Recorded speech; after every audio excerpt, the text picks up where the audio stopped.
Ang free agent market punong-puno ng big man, katulad na lang nitong si Eric Camson na napapabalitang interesado nga ang San Miguel Beermen para dito, para idagdag sa kanilang lineup. Remember, si Muala Tautua minsan nagkakaroon ng injury kaya kinakailangan talaga ng San Miguel Beermen itong si Eric Camson. At the same time, bataan ito ni Coach Leo Austria na kasama nga ito ni Jericho Cruz at Ronnie Brunjal sa Adamson. Kaya alam na alam ng San Miguel at ni Coach Leo Austria gamitin ang nasabing big man. Hindi lang ito basta-basta big man, very physical big man ito, which is ito nga ang need ng San Miguel Beermen. At the same time, kung kinakailangan ng outside shooting ay napakataas ng percentage nitong si Eric Camson. Veterano na nga ito sa PBA. Marami nga ang nagulat nang hindi na nga ito pinapirma pa ng extension contract ng Terra Firma Jeep. Napakataas pa ng value nitong si Eric Camson kaya na malaking tulong ito sa San Miguel Beermen kung sakasakaling idagdag nila ito. Ayon sa report, nagtatry out na ito ngayon for possible spot. Marami kasi ang nagtatanong ano nga ang update sa San Miguel Beermen. Ito na nga, naghahanap ngayon ang San Miguel Beermen na makakatulong nga sa kanilang lineup at napapabalita ngang si Vic Manuel ay posible nang pakawalan ng San Miguel Beermen pagkatapos ma-expired ang kanyang kontrata. Kaya aabangan natin ang magiging update ng San Miguel Beermen nitong kay Eric Camson.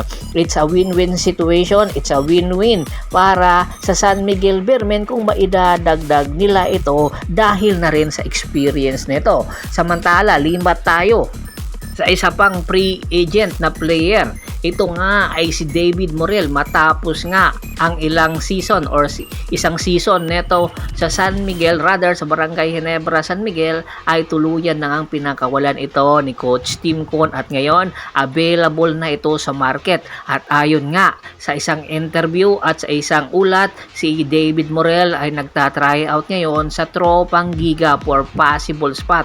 Kinakailangan ngayon ng good finisher ng Tropang Giga dahil nga sa kakulangan nila ng big man. Sa height nitong 6'4" ay malaki ang may tutulong nitong si David Morel kung sakasakaling mabibigyan ito ng minuto. Isa ito sa mga deadly finisher pagdating sa fast break na kung saan badly needed nga ng Tropang Giga at malaking posibilidad na makakatulong din ito pagdating sa depensa.